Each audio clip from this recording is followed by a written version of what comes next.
Hello to all our followers and welcome to this new episode of 5 Minutes. Today we will talk about Friday is the New Saturday with our guest, Professor Pedro Gomes, Professor in Economics at Birkbeck Business School. Pedro, welcome to 5 Minutes. It's a great pleasure to have you here. Pedro, this interview takes inspiration from your recent book titled Exactly Friday is the New Saturday. So could you provide an overview of the book, please? Hi, it's a pleasure to be here. In the book, I present a vision about the 4-day week as a social innovation, as a better way to organize the economy. And this is very different than the usual narrative around the reduction of working time, that it's good for workers because they'll have well-being, they'll be happier with more free time, but bad for the economy because workers won't work as many hours, so the economy is going to go down. And my view is different. So I think if we look back in the last 50 years, everything has changed in our economy and society. The technology we use, the types of jobs that we do, the speed of communication, the role of women in the labor market. So it's these structural changes but we still work in the same way. So it's these structural changes that made the 5-day obsolete and the 4-day a better way to organize the economy in the 21st century. So I think we should actually do it for the economy, not despite the economy. Thank you so much. So what advantages does a 4-day work week offer to individuals, firms, and the economy at large? And potentially, are there any drawbacks? Yeah. So in terms of workers, I think everyone understands that if we have more time, more free time for ourselves, there will be people will be happier. Now the question is then what happens to firms and the economy?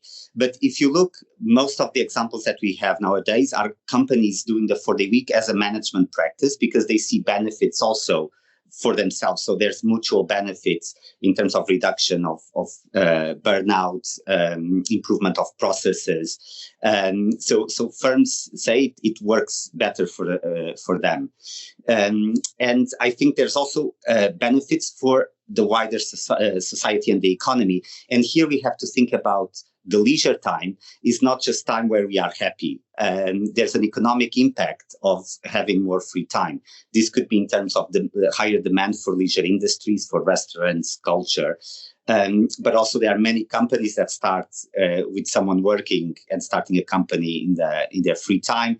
They'll have time to retrain for a different occupation, which might be more important now where we have a big structural transformation and technology.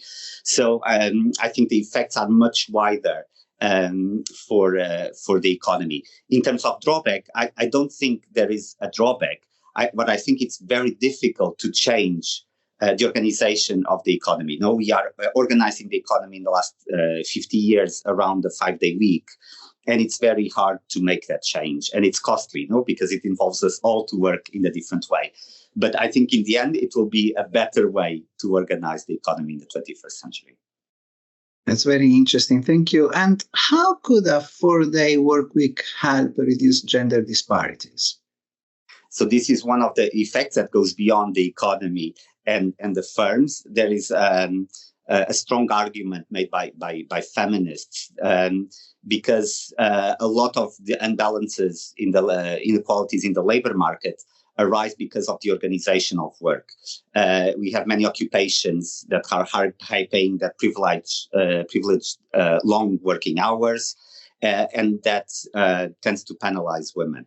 So what previous experiments with a 4-day week find is that women have they are in more balance in the labor market vis-a-vis men, and the 4-day week also gives men more time to work at home. Not necessarily they will use that time to work at home, but it will give those hours. So it creates a better balance both in the labor market and at home.